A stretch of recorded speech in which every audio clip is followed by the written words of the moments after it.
গাড়িতে অ্যাক্সিডেন্ট হয়, কখন কে নিয়ে যায়।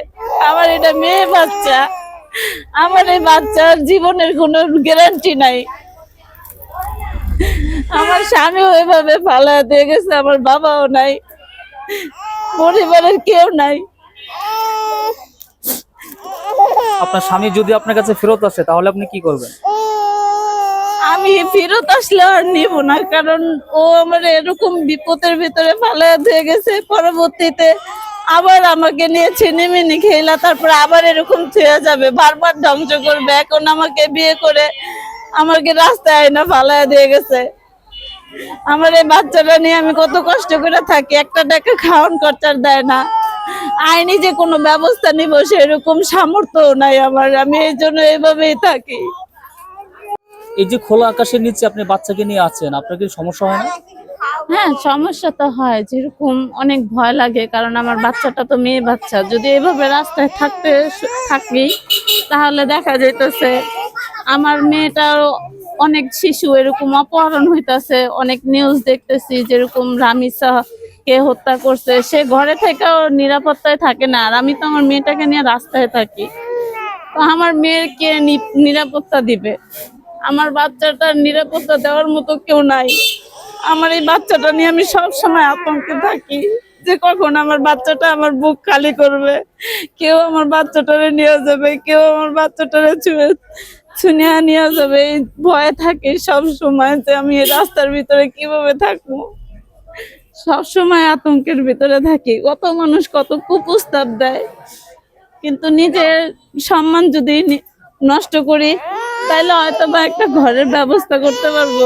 এখন তারপরও নিজের সম্মান বাঁচায় রেখে রাস্তায় শুয়ে থাকি, কারণ আমি তো হিসাব করি যে আখেরাতে তো আমার হিসাব দিতে হবে। নিজের ইজ্জত হয়তো বা আমি আজকে এই দুনিয়াতে 5-10 টাকার জন্য বিক্রি করে ফেলবো, কিন্তু আমার আখেরাতে কবরে যায় সেই হিসাবটা তো সেই মানুষগুলো দিবে না। এই জন্য আমি আর কি নিজেকে নিজে সেফলি রাখার চেষ্টা করি। তারপরেও কতদিন একটা মেয়ে মানুষ রাস্তায় শুয়ে বসে থাকলে কতদিন সেফ থাকা যায়?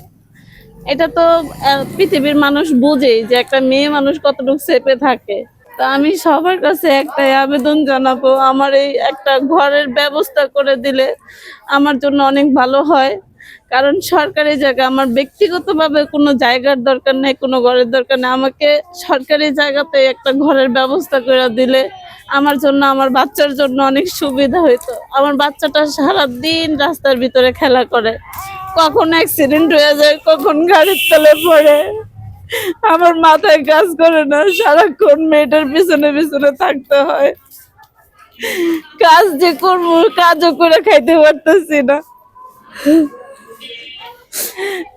ছোট বাচ্চাটা রাখবো কোন জায়গায়, রাখার মতো কোনো সিস্টেম নাই। এই জন্য সারাদিন বাচ্চারা কোলে নিয়েই থাকি।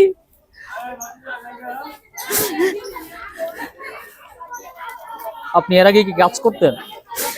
এর আগে অটো রিক্সা চালাইতাম, তারপরে বাচ্চাটা হওয়ার আগে গার্মেন্টসে কাজ করছিলাম। এখন গার্মেন্টসেও কাজ করতে পারতেছি না।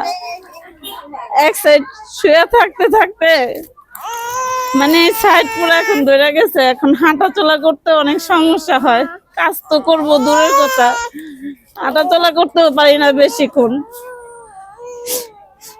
মানে মনে হয় যে এই সাইড পিঠ থেকে একবার এই সাইড পর্যন্ত প্যারালাইসিস হয়ে গেছে, এরকম লাগে। হয়তো আর কয়েকদিন যদি এরকম থাকি না, পঙ্গু হয়ে যেতে পারি, তখন আমার বাচ্চাটারে কে দেখবো? কেউ দেখার মতো নাই। একজন অসহায় মানুষের সাথে কেউ থাকে না, সবাই দেখা দেখা চলে যায়, কিন্তু কেউ জিজ্ঞাসা করে না। আপনার আত্মীয় স্বজন যারা আছে তারা কি আপনার খোঁজ নেয় না? না, আত্মীয় স্বজন এরকম মানে খোঁজ খবর নেয় না, কিংবা ওনাদের সামর্থ্য থাকলে ওনারা দিবে না। আপনি এখন কি চাচ্ছেন?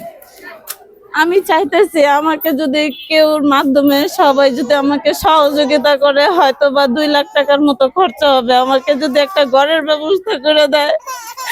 আমার এই বাচ্চাটা নিয়ে আমার থাকতে রাস্তায় অনেক কষ্ট হয় ভাই। আমার যদি একটা ঘরের ব্যবস্থা করে দেওয়া হয়তো, আল্লাহর কাছে হয়তো আমি সবসময় দোয়া করতাম।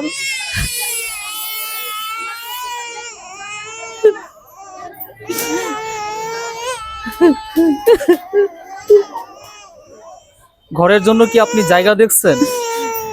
ঘরের জন্য জায়গা দেখছিলাম, কিন্তু একজন বলছিল যে ঘরের জন্য জায়গা দিবে, এখনো দেয় নাই। দেওয়ার কথা বলছে কিন্তু দেয় নাই। জায়গা যদি দেয় তাহলে কি আপনি ঘর করতে পারবেন?